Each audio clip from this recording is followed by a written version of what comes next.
क्या 65 लाख पेंशनरों का भविष्य सिर्फ एक शब्द की वजह से खतरे में पड़ सकता है?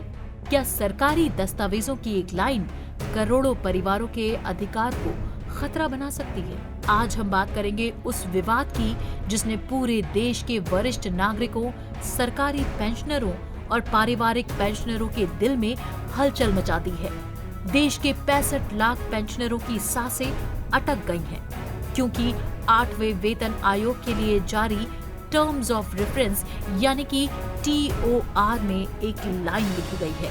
गैर अंशदायी पेंशन योजनाओं की अवित्त पोषित लागत यानी unfunded cost of non contributory pension schemes. ये एक ऐसा वाक्य है जिसने भारत पेंशन भोगी समाज BPS को सीधे प्रधानमंत्री, वित्त मंत्री, DOPT मंत्री, सेक्रेटरी स्तर पर चिट्ठियां लिखने पर मजबूर कर दिया, क्योंकि ये शब्द, ये वाक्य, ये टर्म पेंशनरों के अधिकार पर, उनके सम्मान पर और उनके भविष्य पर सवाल जैसा दिख रहा है। भारत पेंशन भोगी समाज के महासचिव अविनाश राजपूत ने इस चिट्ठी में अपनी चिंता जताई। उनकी भाषा साफ कहती है कि ये शब्दावली अपमानजनक है, ये पेंशनरों के अधिकारों पर चोट है। OPS, UPS हो या NPS, आज देश में करीब 69 लाख पेंशनर और पारिवारिक पेंशनर हैं और TOR में पेंशन समानता और संशोधन को लेकर स्पष्टता का अभाव है। आप सोचिए, चौथा वेतन आयोग 1986, पांचवा 1996, छठा 2006 और सातवां 2016। हर 10 साल में वेतन, भत्ते और पेंशन का संशोधन होना एक स्थापित परंपरा है।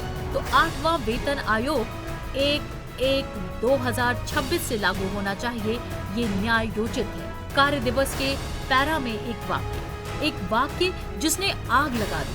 गैर अंशदायी पेंशन योजनाओं की अवित्त पोषित लागत, यानी सरकार ऐसे दिखा रही है कि पेंशन एक बोझ है, एक लागत है, एक अनफंडेड लायबिलिटी है। और बस यहीं से शुरू हुआ असंतोष, गुस्सा और विरोध। सुप्रीम कोर्ट ने कई बार कहा है, पेंशन कोई उपहार नहीं, ये हक है, ये सामाजिक आर्थिक न्याय का साधन है।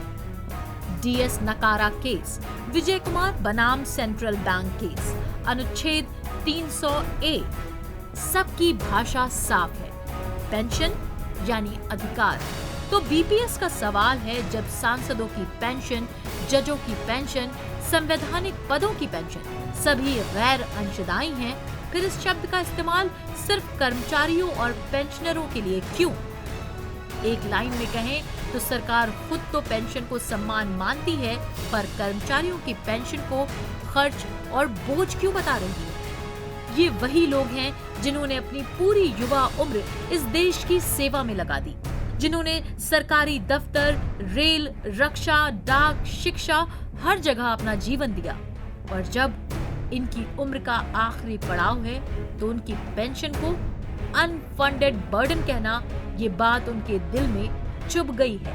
BPS ने जबरदस्त सुझाव दिया है, इस वाक्य को हटाकर लिखा जाए। सेवानिवृत्ति की तिथि पर ध्यान दिए बिना पेंशन संशोधन, सभी सेवानिवृत्त लाभों की संरचना के सिद्धांतों की जांच की जाए। मतलब नाइंसाफी ना हो और ना ही हो भेदभाव, हर पेंशनर बराबर है।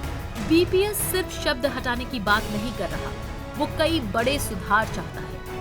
11 साल बाद पेंशन की वैल्यू बहाल हो, हर 5 साल में अतिरिक्त पेंशन मिले, पेंशन भोगियों को सम्मानजनक जीवन का अधिकार मिले।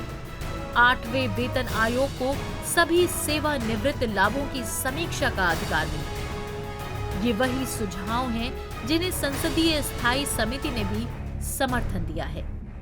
1 अप्रैल 2004 के बाद भर्ती लगभग 26 लाख कर्मचारी जो NPS, UPS में आते हैं, वो भी नाराज हैं, क्योंकि उन्हें लगता है कि NPS सुरक्षित नहीं, OPS ही असली सुरक्षा है। सरकार अब UPS ला चुकी है, पर असंतोष कम नहीं हुआ है। BPS चाहता है कि TOR में साफ लिखा जाए, OPS की बहाली की मांग की पूरी समीक्षा की जाए, यानी 8वां वेतन आयोग सिर्फ वेतन पर नहीं, बल्कि पेंशन, UPS, NPS ओपीएस सब पर एक स्पष्ट राय दे और यहाँ तक कि ग्रामीण डाक सेवकों, केंद्र द्वारा वित्त पोषित संस्थान, स्वायत्त निकाय सभी को 8वें वेतन आयोग का लाभ मिले। सबसे बड़ी मांग तुरंत 20% की अंतरिम राहत दी जाए। क्यों? क्योंकि आयोग की सिफारिशें आने में समय लगेगा और महंगाई अपनी रफ्तार पर है। पेंशनर कहते हैं कि हमने देश को सेवा दी, अब सरकार हमें राहत दे। और अब बड़ा सवाल ये है कि क्या सरकार टीओआर के इन विवादित शब्दों को हटाएगी? क्या ओपीएस की बहाली पर कोई ठोस कदम आएगा? क्या 65 लाख पेंशनरों की चिंता दूर होगी?